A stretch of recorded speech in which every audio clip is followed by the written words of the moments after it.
दंडोत प्रणाम. दंडोत प्रणाम. कधी कधी असा शेतातूनही आमचा हा प्रवास चालू आहे. दंडोत प्रणाम. दंडोत प्रणाम. दंडोत प्रणाम. दंडोत प्रणाम.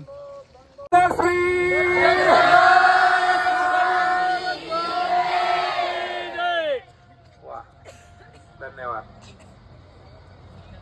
पायी तीर्थ यात्रा घडो देह देवादारी.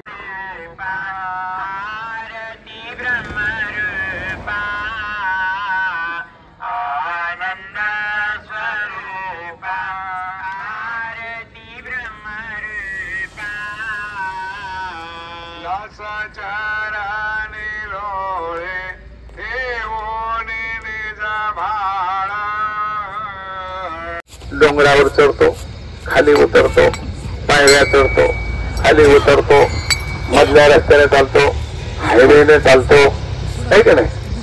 कोणासाठी? देवासाठी. मग कार्यालयामध्ये झोपतो, नांगरटीमध्ये झोपतो, आहे का नाही? वेळे इतकं वेळे पण झालं पाहिजे. देव सुद्धा असा तर वेळ झाला. कवना कवनी व्यसन, कवना कवनी व्यसन, एक जीव तर देतील हेच व्यसन. व्यसन ही गोष्ट चांगली नाही, पण व्यसन दोन प्रकारचे आहेत. एक चांगलं बी आहे आणि एक वाईट बी आहे. भक्तीचं व्यसन असणं चांगलं आहे, नामस्मरणाचं व्यसन असणं चांगलं आहे, परमार्गाचा वेळ असणं चांगलं व्यसन आहे, साधू संतांची आवड चांगलं व्यसन आहे, नामस्मरणाची, देवधर्म, ह्या सगळ्या गोष्टी चांगलं व्यसन आहे. आणि ते व्यसन आमच्या देवाने स्वीकारलं. कशाचं? जीव उद्धरण्याचं. आणि जसं मग वेड्या माणसाला रस्ताही कळत नसतो तसं आमच्या देवाला रस्ताही कळला नाही. तो असा काठ्या कोपऱ्यातून गेला. आपण तर नाही चांगल्या रस्त्याने फिरतो. केस गुंतले तर काढायला वासना नाही, इच्छा नाही, कोणी नाही, तिथेच ते केस गुंतून राहिलेले आहेत. आणि वेळेत माणसं तिथे गुंतून राहत असतात. मग कोणाला वाटलं अरे हा माणूस या काठ्यामध्ये, या कुपड्यामध्ये गुंतलेला आहे, या जाळीमध्ये गुंतलेला आहे, केस गुंतलेले आहेत, पण कोणीतरी काढायचं, किंबहुना ते हवेनं निघायचे. त्यावेळेला माझा देव पुढे चालायचा. त्यानं जी वाट तयार केली, तो ज्या रस्त्याने गेला, त्याचे चरण ज्या रस्त्याला लागले, त्याच रस्त्याने आम्ही पायी भ्रमण करत आहोत. देवानं आम्हाला वाट दाखवली, देवानंच ती वाट तयार केली. आणि असे त्या देवासाठी आम्ही विधी झालेली माणसं आहोत. म्हणून तुम्हाला जिथे म्हणलं तिथे तुम्ही बसता, जिथे म्हणलं तुम्ही तिथे उठता.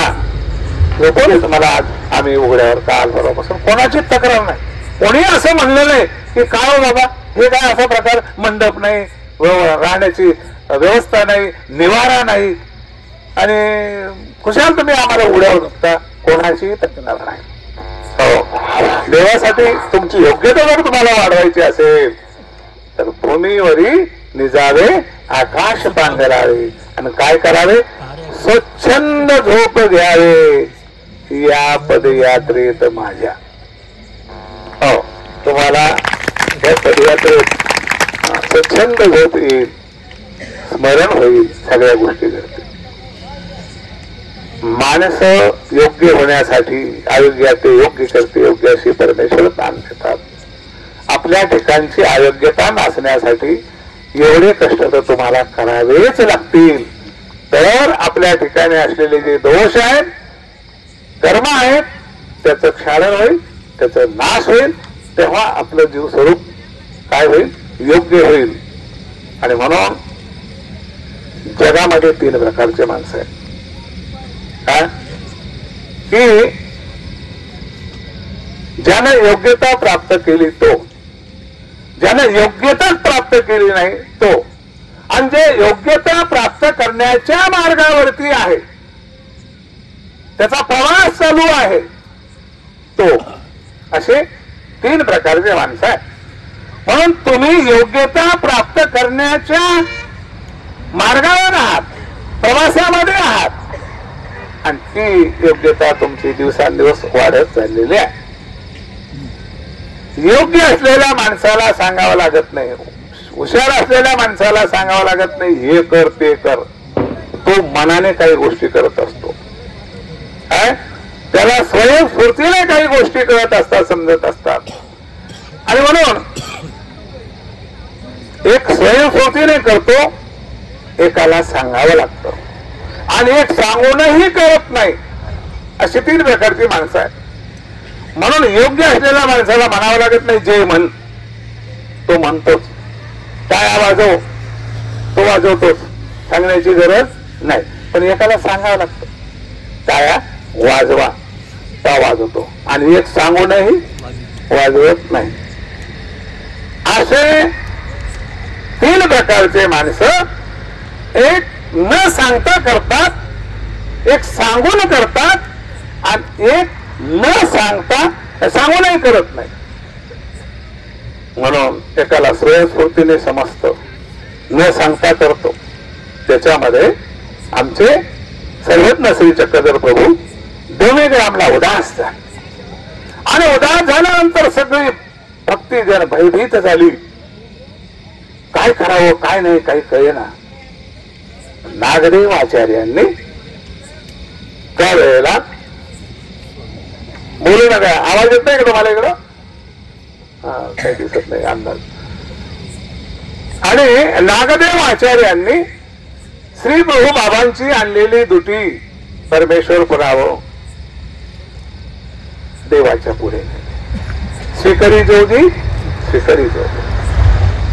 आणि उदास झाल्यानं देव त्या ठिकाणी प्रसन्न झाला. हे आमच्या नागदेव आचार्यांना स्वयंस्फूर्तीने स्फुरलं, सांगावं लागलं नाही.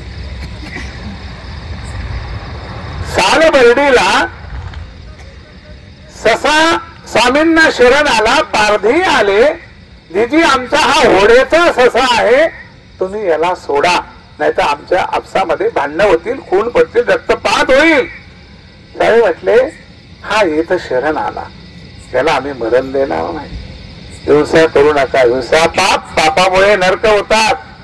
पारध्यांना सांगावं लागलं, एक बिना सांगता, एक सांगून ऐकलंय, आणि 3रा प्रकार तो सांगूनही ऐकत नाही.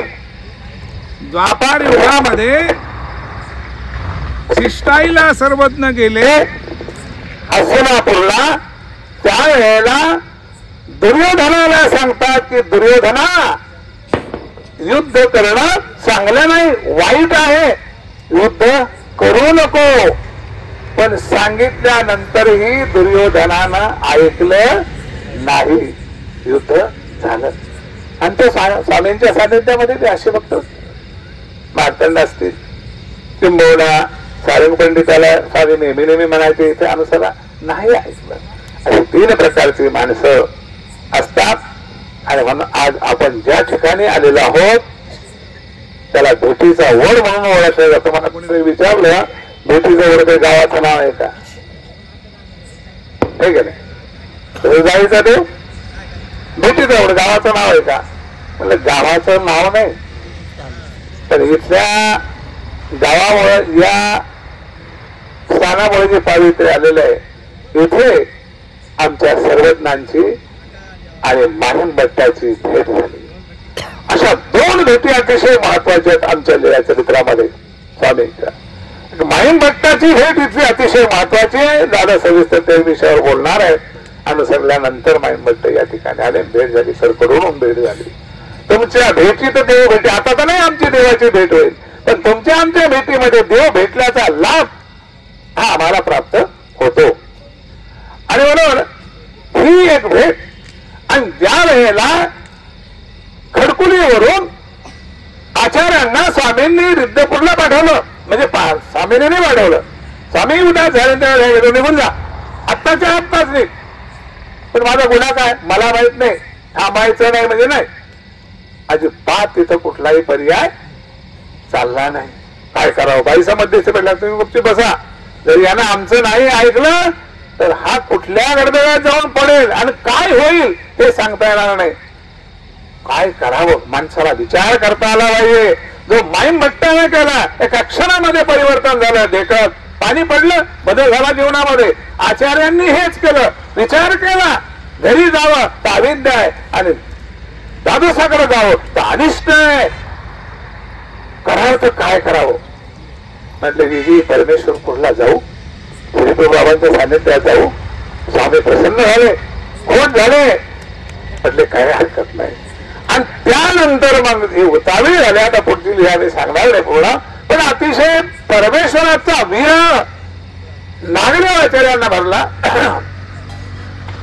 आणि मग सातत्यानं चिंतन करायचे देवाचं. त्याला म्हणतात ना, जोड इथं आणि मन तिथं, अशी अवस्था नागदेवाचार्यांची झाली. खुश झाले, असे एकदम खुश झाले. अन्न पाणी खात नव्हते. देवानं विचारलं की ते नागदेव नावाचा ब्राह्मण आहे का, भक्त आहे का? म्हणजे हा कसं आहे? अरे जी देव म्हणजे कांद्यावर बोटावर दिवस मोजतोय एक एक, कधी माझा हा वनवास संपेल, दुःख संपेल, तुमच्या भेटीसाठी अतिशय तळमळतोय. आणि मग देवाना निरोप दिला, येऊ नका, आणखी दुःख वाटलं. परत गेले भक्त, पडले बटो. काय त्यांना वाटलं आता काय सांगतात काय नाही, इथून बी पाठवतात की काय, मला असा धाक पडला भट्टवासांना. आणि म्हटले आता अगोदर भट्टवासांना हा निरोप द्या की तुम्हाला आम्ही बोलूया, तुमच्या भेटीचा आम्ही उतावळी झालेलो, हा निरोप अगोदर द्या आणि मग श्री विवाहांचं दर्शन घ्या. एवढा देव उतावळी झाला. आणि ही दुसरी भेट मला असं वाटतं पैठणला, राहडगावला, चासाच्या ठिकाणी ही नागदेवाचार्यांची झालेली भेट आणि माईम भट्टाची इथे असलेली भेट. या स्थानाचं पावित्र्य या ठिकाणी लेहच्या माध्यमातून आदरणीय पूजनीय श्री दादाजी या ठिकाणी आपल्याला श्रवण करवतील. आपण सर्वांनी अगदी तन आणि मनाने हे श्रवण करावी अशी सर्वांना या ठिकाणी सूचना करतो.